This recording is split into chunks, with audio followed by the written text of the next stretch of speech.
예전 학교 다닐 때 화학시간 이 주기율표 많이들 외웠을 것입니다. 1의 지수소, 2의 헬륨, 5비 붕소. 다섯 번째로 가면 검은색 고체라고 하는데 우리가 대하는 붕사나 붕산은 흰색 결정체입니다. 자연 상태의 붕소는 붕사라는 물질 속에서 껴있는데 이 붕사는 호수가 마르면서 침전된 광물질입니다. 이 침전물은 바로 정제한 것이 붕사이고 이 붕사를 염산이나 황산과 반응시켜 만든 것이 붕산입니다. 이 붕소 성분이 들어있는 붕사나 붕산은 비료로도 이용되지만 우리 생활에도 많이 이용되고 있습니다. 농사를 짓지 않은 사람은 약국에 가서도 구입할 수 있습니다.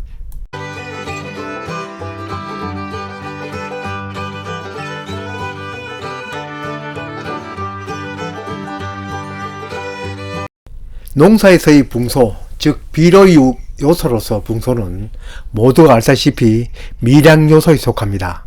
미량요소 중에는 붕소 외에도 철이나 아연 등 많은 미량요소가 있지만 모두들 붕소 하는 데는 다 이유가 있습니다.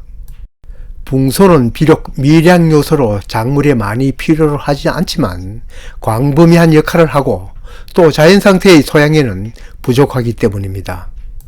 붕소는 식물 생장점에 존재하면서 식물의 세포 분열에 참여합니다. 즉 뿌리의 생장점, 신초의 생장점, 줄기의 형성층에 있으면서 이들 조직이 자라는 것을 돕습니다. 어린 과실의 세포 분열에도 참여합니다. 개화하고 수정 결실하고 난 뒤 착과할 때도 관여합니다. 수정 결실 후 가장 낙과가 심한 과수로는 감나무와 대추나무를 들 수 있는데 이때 붕소를 연면 시비하면 효과가 있습니다. 과실이 결실 착과되면 먼저 세포수가 늘어나고 다음에 세포가 커집니다. 이걸 우리는 열매가 커져간다고 합니다. 과일이 크기 위해서는 세포가 커지는 것도 중요하지만 우선 세포수가 많이 늘어나야 합니다. 여기에 붕소가 가담합니다. 그렇다고 붕소를 욕심내어 공급한다고 수박처럼 커지지는 않고 자칫 공급 과잉으로 피해를 볼 수 있습니다. 붕산이 미량 요소인 점을 잊지 말아야 합니다. 붕소의 부족과 과잉에 대해서는 따로 영상을 올리겠습니다. 붕소는 운송업자이기도 합니다. 광합성 작용으로 잎에서 만들어진 포도당을 뿌리, 줄기, 열매로 이동하는 데 관여합니다. 앞에서 만든 제비료 영상에서도 가리는 일반 운송업자, 붕소를 특수 운송업자라고 하였습니다. 이래저래 붕소는 과수이든 채소이든 열매 비대에 중요한 역할을 합니다. 또 한편 붕소는 세포의 세포막을 형성하는 데도 관여합니다.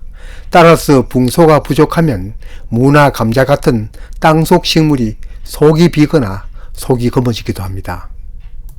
조직이 단단하기를 결정하는 세포 그 껍질에 관여하는 영양소로는 석회도 있는데 석회는 세포벽을 형성하고 세포막의 안정에도 관여를 하니 이런 현상이 생겼을 때 칼슘 부족인지 붕소 부족인 때문인지 헷갈리기도 합니다.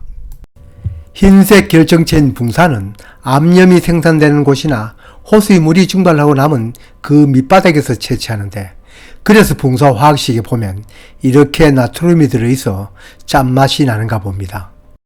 자연 상태의 이 붕사에 염산이나 황산을 넣어 정제한 것이 붕산입니다. 이 붕시 형제를 구별하면 붕소는 원소 이름, 붕산은 채취한 암석, 붕산은 이 붕사를 화학적으로 정제한 것, 이렇게 정리하면 됩니다. 같은 붕소 성분이 들어있는 붕사비료와 붕산비료를 친환경 유기농에서는 붕산비료로 사용할 수 없는 걸로 알고 있습니다. 화학적으로 조제한 것이기 때문입니다. 이 두 가지 비료를 모두 쓰는 일반 농가에서는 토양에 살포할 때는 붕사비료를, 연면 시비할 때는 붕산비료를 사용합니다.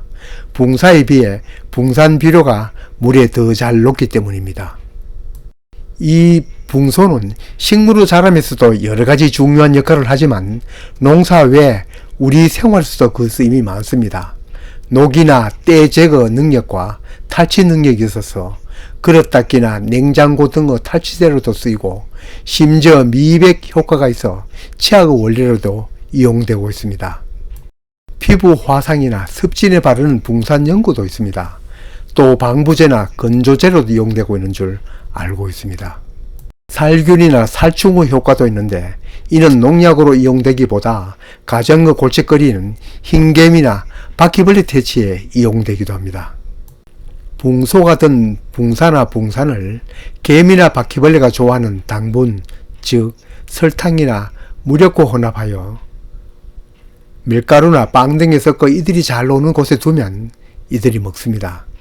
개미나 바퀴벌레는 가족애가 강한 벌레인 만큼 물고 자기네 집으로 가져갑니다. 모두들 사이좋게 나누어 먹기는 하는데 이 성분은 곤충에 이런 배설이 되지 않는다고 합니다. 붕소는 곤충이 배설을 못한다고 합니다. 쉽게 말해 똥꼬가 막혀 죽는 거죠. 요즘 이들을 잡는 유인제나 살충제도 많지만 붕산을 쓰고 있는 농가에서는 이들을 이용하여 유인 살충제로도 사용할 수 있습니다. 마술에서 보면 손으로 불을 만지는 마술 불꽃도 그 원료가 붕산입니다. 붕산을 에틸알코올에 녹이면 붕산 에터르가 되는데 이걸 태우면 녹색 불꽃이 나온답니다. 이 녹색 불꽃은 손으로 만져도 별로 뜨거움을 느끼지 못한다고 합니다.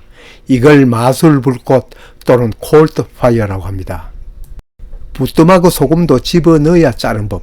아무리 작물의 성장에 붕소가 큰 역할을 해도 제대로 사용하지 못하면 효과를 보지 못합니다.